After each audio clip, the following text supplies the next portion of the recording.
அனைவருக்கும் கணித வணக்கம். இப்போ பார்க்க போகிற கணக்கு 7ஆம் வகுப்புக்குரியது. முதல் பருவத்தில் உள்ள எண்ணியல் பாடத்தில் உள்ள கணக்கை பார்க்க போகிறோம். பயிற்சி 1ல் 3ல் 2வது கணக்கு. எண்கோட்டை பயன்படுத்தி கூட்டுக -3 மற்றும் -5 அப்படின்னு சொல்லி கணக்கு கொடுக்கப்பட்டிருக்கு. எண்கோடை பயன்படுத்தி கூட்ட சொல்லியிருக்காங்க. இப்போ நான் எண்கோடு வரைஞ்சிருக்கேன். 0 இந்த பக்கம் வந்து மிகை முழுக்கள், இந்த பக்கம் குறை முழுக்கள்.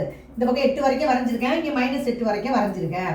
கொடுக்கப்பட்ட கணக்கு என்ன கொடுத்துருக்காங்க? -3 + -5. இதை வந்து எண்கோட்டை பயன்படுத்தி கூட்ட சொல்லியிருக்காங்க. இப்போ இது முழுக்களோட 2வது விதி நம்ம படிச்சிருப்போம். குறை முழுவும் கொடுத்தால் என்ன செய்வோம்? குறை முழுவை ரெண்டையும் கூட்டி அந்த குறை முழுக்குரிய குறியீடை இட வேண்டும். இப்போ பார்த்தீங்கன்னா நம்ம நேரடியாக கூட்டியிருக்கப்ப 3 5 கூட்டினா 8, குறை முழுக்குரிய குறியீடு என்ன? -8.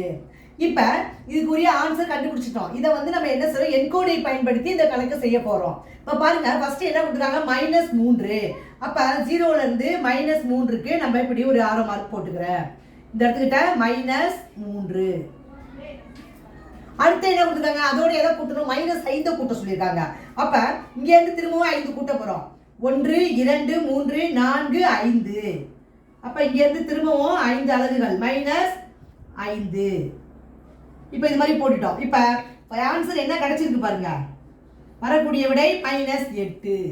அப்போ ஃபஸ்ட்டு நம்ம என்ன செஞ்சுருக்கோம்? ஃபஸ்ட்டு 0லேருந்து -3க்கு அலகுகள் நகர்த்தியிருக்கோம்.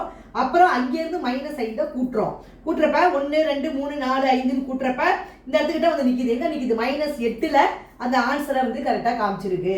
அப்போ இந்த கணக்கை பொறுத்த வரைக்கும் -3 + -5 = -8 என்பது இந்த கணக்குக்குரிய விடையாகும். அந்த விடையை வந்து நம்ம எப்படி பயன்படுத்தி செஞ்சிருக்கோம்? எண்கோட்டை பயன்படுத்தி இந்த கணக்கை வந்து நம்ம கண்டுபிடிச்சிருக்கிறோம்.